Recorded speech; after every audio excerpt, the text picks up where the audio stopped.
l'ouvrage de Fabrice Essepoutis, c'est On noyait les Algériens, hein, qui vient de sortir aux éditions de Passé clandestin et qui est basé essentiellement, bien sûr, sur ce qu'a dit Jean-Luc Einaudi dans la bataille de Paris, qu'il a écrit en 1991.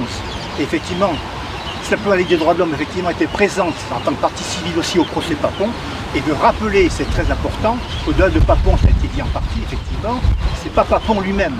Au-dessus de Papon, il y a le ministre de l'Intérieur, Frey, Premier ministre Debré, et surtout le général de Gaulle, chef de l'État. Il faut bien le rappeler, parce que c'est très important que De Gaulle a toujours un côté un peu mythique dans l'histoire française, et il faut rappeler ses responsabilités dans cette affaire-là, très important. Donc c'est bien un crime d'État. Un crime d'État.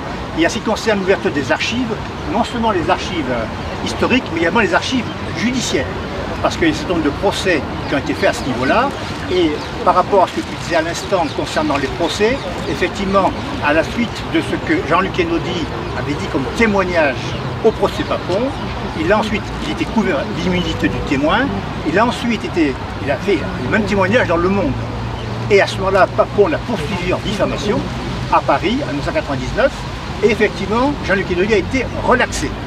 Et Papon a été débouté, il n'a pas fait appel, mais effectivement sont intervenus deux archivistes qui ont été à l'appui de Jean-Luc Einaudi, qui ont été poursuivis à l'époque pour soi-disant avoir dépassé leur devoir de réserve, et notamment Brigitte Lenné, qui est venue raconter qu'elle a eu des archives où on démontrait par les archives judiciaires, effectivement, qu'il y avait des témoignages qui étaient très importants, et les archives judiciaires étant normalement de 100 ans, pour demander la levée, justement, au nom de l'histoire, qu'on soit vraiment au courant de ce qui s'est passé.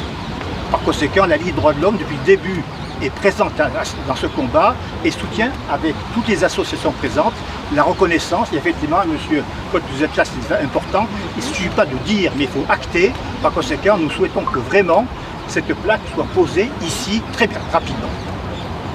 Bravo. Merci, bravo.